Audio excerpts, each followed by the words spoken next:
ನಮಸ್ಕಾರ ಸ್ನೇಹಿತರೆ, ನನ್ನ ಚಾನೆಲ್ಗೆ ನಿಮ್ಮೆಲ್ಲರಿಗೂ ಪ್ರೀತಿಯ ಸ್ವಾಗತ. ನಾನು ಮಮತಾ. ಇವತ್ತಿನ ವಿಡಿಯೋ ಸಾಕಷ್ಟು ಜನಕ್ಕೆ ಉಪಯೋಗ ಆಗುತ್ತೆ. ದಯವಿಟ್ಟು ವಿಡಿಯೋವನ್ನ ಸ್ಕಿಪ್ ಮಾಡದೆ ಕೊನೆವರೆಗೂ ನೋಡಿ ಸ್ನೇಹಿತರೆ. ತುಂಬಾ ಜನಕ್ಕೆ ಮೂತ್ರ ವಿಸರ್ಜನೆ ಮಾಡಿದ ನಂತರನೂ ಕೂಡ ಏನಾಗ್ತಿರುತ್ತೆ, ಕೆಲವೊಂದ್ಸಲ ಮತ್ತೆ ಲೀಕ್ ಆಗ್ತಾ ಇರುತ್ತೆ. ಮೂತ್ರ ವಿಸರ್ಜನೆ ಮಾಡಿ ಆದ್ಮೇಲೂ ಕೂಡ ಮತ್ತೆ ನಿಮ್ಗೆ ಏನ್ ಮೂತ್ರ ಇರುತ್ತೆ ಅದು ಹೊರಗಡೆ ಸ್ವಲ್ಪ ಸ್ವಲ್ಪ ಡ್ರಾಪ್ ಆಗಿ ಹೊರಗಡೆ ಬರ್ತಾ ಇರುತ್ತೆ. ಇದು ವಯಸ್ಸಾದ್ಮೇಲೆ ತುಂಬಾ ಜನರಿಗೆ ಕಾಡುವಂತಹ ಸಮಸ್ಯೆ. ಇನ್ನು ಕೆಲವರಿಗೆ ಮಧ್ಯ ವಯಸ್ಸಲ್ಲೇ ಶುರುವಾಗ್ಬಿಡುತ್ತೆ ನಾನಾ ಕಾರಣಗಳಿಂದ.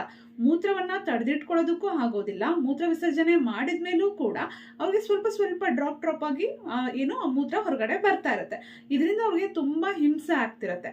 ಸ್ನೇಹಿತರೆ, ಯಾವುದೇ ವಯಸ್ಸಿನವರಾಗಿದ್ರು ಈ ಸಮಸ್ಯೆ ನಿಮ್ಮನ್ನ ಕಾಡ್ತಾ ಇದ್ರೆ ನಾನಿವತ್ತು ತಿಳಿಸುವಂತಹ ಈ ಸಿಂಪಲ್ ಮಸಾಜ್ ಅನ್ನ ಮಾಡಿ ಖಂಡಿತವಾಗ್ಲೂ ನೀವೇ ಆಶ್ಚರ್ಯ ಪಡ್ತೀರಾ. 100% ಈ ಸಮಸ್ಯೆ ನಿವಾರಣೆ ಆಗತ್ತೆ. ಖಂಡಿತವಾಗ್ಲೂ 1-3 ಸಲ ಈ ಮಸಾಜ್ ಅನ್ನ ಟ್ರೈ ಮಾಡಿ, ನಿಮ್ಗೆ ವ್ಯತ್ಯಾಸ ಗೊತ್ತಾಗುತ್ತೆ. ನೀವು ಇದನ್ನ ಕಂಟಿನ್ಯೂಸ್ ಆಗಿ 21 ಡೇಸ್ ಅಥವಾ 1 ತಿಂಗಳು ಇದನ್ನ ಮಾಡಿದ್ರೆ ನಿಮ್ಮ ಒಂದು ಈ ಸಮಸ್ಯೆ ಏನಿದೆ ಅದು ಸಂಪೂರ್ಣವಾಗಿ ಮಾಯ ಆಗತ್ತೆ ಅಂತಾನೆ ಹೇಳ್ಬೋದು. ಹಾಗಿದ್ರೆ ಹೇಗೆ ಈ ಮಸಾಜ್ ಮಾಡೋದು ತಿಳಿಸ್ತೀನಿ. ಅದಕ್ಕೂ ಮುಂಚೆ ಹೊಸದಾಗಿ ನನ್ನ ಯೂಟ್ಯೂಬ್ ಚಾನೆಲ್ ನ ನೋಡ್ತಾ ಇದ್ರೆ ನನ್ನ ಚಾನೆಲ್ ನ ಸಬ್ಸ್ಕ್ರೈಬ್ ಮಾಡ್ಕೊಂಡು ಸಪೋರ್ಟ್ ಮಾಡಿ. ಹಾಗೆ ಈ ವಿಡಿಯೋ ನಿಮ್ಗೆ ಇಷ್ಟ ಆದ್ರೆ ವಿಡಿಯೋನ ಲೈಕ್ ಮಾಡಿ, ಅನಿಸಿಕೆ, ಅಭಿಪ್ರಾಯ, ರಿಸಲ್ಟ್ ಅನ್ನ ದಯವಿಟ್ಟು ಕಮೆಂಟ್ ಬಾಕ್ಸ್ ಅಲ್ಲಿ ಕಮೆಂಟ್ ಮಾಡಿ ತಿಳಿಸೋದನ್ನ ಮರಿಬೇಡಿ. ಈ ರೀತಿಯ ಸಾಕಷ್ಟು ಮಸಾಜ್ ಇಂದ ತುಂಬಾ ಜನ ಒಳ್ಳೆ ರಿಸಲ್ಟ್ ಅನ್ನ ಈಗಾಗಲೇ ಪಡ್ಕೊಂಡಿದ್ದಾರೆ. ಇವತ್ತಿನ ವಿಡಿಯೋದಲ್ಲಿ ತಿಳಿಸುವಂತಹ ಈ ಸಿಂಪಲ್ ಮಸಾಜ್ ಕೂಡ ನಿಮ್ಮ ಈ ಸಮಸ್ಯೆಯನ್ನ ನಿವಾರಣೆ ಮಾಡುತ್ತೆ. ಸ್ನೇಹಿತರೆ, ಹೇಗೆ ಮಸಾಜ್ ಮಾಡೋದು ನೋಡೋಣ.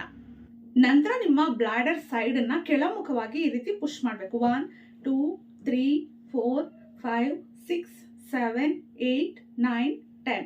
ನಂತರ ಬ್ಲಾಡರ್ದು ಮೇಲ್ಭಾಗ ಅಂದ್ರೆ ಹೊಕ್ಕಳಿನಿಂದ ಸ್ವಲ್ಪ ಕೆಳಗಡೆ ನೋಡಿ, ಹೀಗೆ 1 2 3 4 5 6 7 8 9 10. ನಂತರ ಬ್ಲಾಡರ್ದು ಬಾಟಮ್ ಭಾಗ, ಒಂದು ಕೆಳಭಾಗ ಏನಿದೆ ಅದನ್ನು ಈ ರೀತಿ ಪುಷ್ ಮಾಡಿ. 1 2 3 4 5 6 7 8 9 10. ನಂತರ ಬ್ಲಾಡರ್ ಕೆಳಭಾಗವನ್ನ ಹೀಗೆ ಇಟ್ಕೊಳ್ಳಿ. ಮೂಗಿನಿಂದ ಉಸಿರು ತಗೋಬೇಕು. ಬಾಯಿಯಿಂದ ಹಾ ಅಂತ ಉಸಿರನ್ನ ಫೋರ್ಸ್ ಆಗಿ ಹೊರಗಡೆ ಹಾಕ್ಬೇಕು. ಹ ಹ ಹ ಹ ಹ ಹ ಹ ಹ ಹ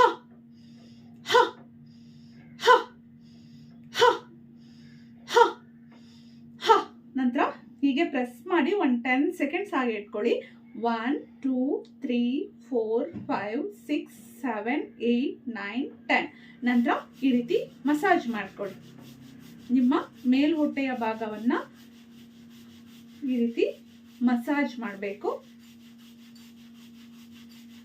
20 ಟೈಮ್ಸ್ ಈ ರೀತಿ ರಬ್ ಮಾಡಿ. ನಂತರ ಹಿಂಭಾಗವನ್ನ ಕೂಡ ಈ ರೀತಿ ಮಸಾಜ್ ಮಾಡಬೇಕು. ಹೀಗೆ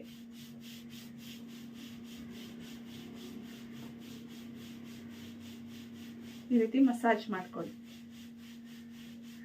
ತುಂಬಾ ಸಿಂಪಲ್ ಆಗಿದೆ. ಇದರಿಂದ ರಿಸಲ್ಟ್ ಸಿಗುತ್ತಾ ಅಂತ ನಿಮ್ಗೆ ಅನಿಸ್ಬೋದು. ಖಂಡಿತವಾಗ್ಲೂ 100% ಸಿಗುತ್ತೆ. ನಂತರ ನಿಮ್ಮ ಬ್ಲಾಡರ್ ಅನ್ನ ಮತ್ತೆ ಈ ರೀತಿ ಮಸಾಜ್ ಮಾಡಬೇಕು. ನೋಡಿ, ಹೀಗೆ ಮಸಾಜ್ ಮಾಡ್ಕೊಳ್ಳಿ. ಹೊಕ್ಕಳಿನ ಕೆಳಭಾಗದ ಹೊಟ್ಟೆ ಏನಿದೆ ಅದನ್ನ ಮಸಾಜ್ ಮಾಡಬೇಕು.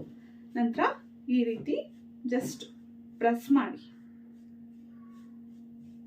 ನಂತರ ಮತ್ತೆ ಮಸಾಜ್ ಮಾಡಿ.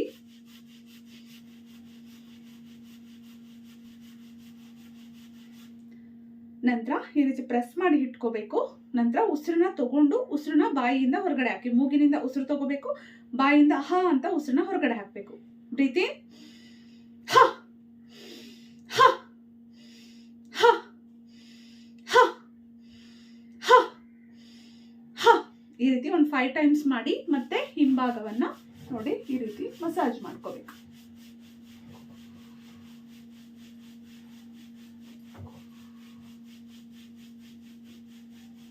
ಈ ಸಿಂಪಲ್ ಮಸಾಜ್ ನ ನೀವು ದಿನಕ್ಕೆ 2 ಸಲ ಮಾಡಿದ್ರೆ ಸಾಕು. ನಿಮ್ಗೆ ಏನಾದ್ರೂ ಯೂರಿನ್ ಲೀಕೇಜ್ ಆಗುವಂತಹ ಸಮಸ್ಯೆ ಏನಾದ್ರೂ ಇದ್ರೆ ಅದು ನಿವಾರಣೆ ಆಗುತ್ತೆ. ಇದಕ್ಕೆ ನೀವು ಅಶ್ವಿನಿ ಮುದ್ರೆಯನ್ನ ಕೂಡ ಬೇಕಿದ್ರೆ ಪ್ರಾಕ್ಟೀಸ್ ಮಾಡಬಹುದು. ಅಶ್ವಿನಿ ಮುದ್ರೆಯನ್ನ ನೀವು ಪ್ರಾಕ್ಟೀಸ್ ಮಾಡಬೇಕು ಅಂದ್ರೆ ನಾನು ಆಲ್ರೆಡಿ ವಿಡಿಯೋವನ್ನ ಶೇರ್ ಮಾಡಿದ್ದೀನಿ. ಆ ಲಿಂಕ್ ನ ಕೂಡ ಡಿಸ್ಕ್ರಿಪ್ಷನ್ ಬಾಕ್ಸ್ ಅಲ್ಲಿ ಹಾಕಿರ್ತೀನಿ. ಅದನ್ನ ಪ್ರಾಕ್ಟೀಸ್ ಮಾಡಿದ್ರು ಕೂಡ ಪೈಲ್ಸ್ ನಿವಾರಣೆ ಆಗುತ್ತೆ. ಈ ರೀತಿಯ ನಿಮ್ಮ ಮೂತ್ರ ವಿಸರ್ಜನೆಯಲ್ಲಿ ಸಮಸ್ಯೆಗಳಿದ್ರೆ ಅದು ನಿವಾರಣೆ ಆಗುತ್ತೆ. ತುಂಬಾ ಒಂದು ಅದ್ಭುತ ಪ್ರಯೋಜನಗಳು ಅಶ್ವಿನಿ ಮುದ್ರೆಯಿಂದ ಕೂಡ ಸಿಗುತ್ತೆ. ಅದನ್ನು ನೀವು ವಿಡಿಯೋ ನೋಡಿ ಏನೆಲ್ಲ ಬೆನಿಫಿಟ್ಸ್ ಇದೆ ಅಂತ ಗೊತ್ತಾಗುತ್ತೆ. ಅದನ್ನು ಕೂಡ ಪ್ರಾಕ್ಟೀಸ್ ಮಾಡಿ, ಅದರಿಂದ ಕೂಡ ಈ ಒಂದು ಸಮಸ್ಯೆಗೆ ಪರಿಹಾರ ಸಿಗುತ್ತೆ. ಸ್ನೇಹಿತರೆ, ವಿಡಿಯೋ ಇಷ್ಟ ಆಗಿದೆ ಅನ್ಕೊಂಡಿದ್ದೀನಿ. ಇಷ್ಟ ಆಗಿದ್ರೆ ವಿಡಿಯೋವನ್ನ ಲೈಕ್ ಮಾಡಿ, ಶೇರ್ ಮಾಡಿ, ಅನಿಸಿಕೆ ಅಭಿಪ್ರಾಯ, ರಿಸಲ್ಟ್ ಬಂದ್ಮೇಲೆ ರಿಸಲ್ಟ್ ಅನ್ನ ಕಮೆಂಟ್ ಮಾಡಿ ತಿಳಿಸೋದನ್ನ ಮರಿಬೇಡಿ. ಮತ್ತೆ ಒಂದು ಒಳ್ಳೆ ವಿಡಿಯೋ ಜೊತೆ ಮತ್ತೆ ಭೇಟಿ ಆಗ್ತೀನಿ. Thank you.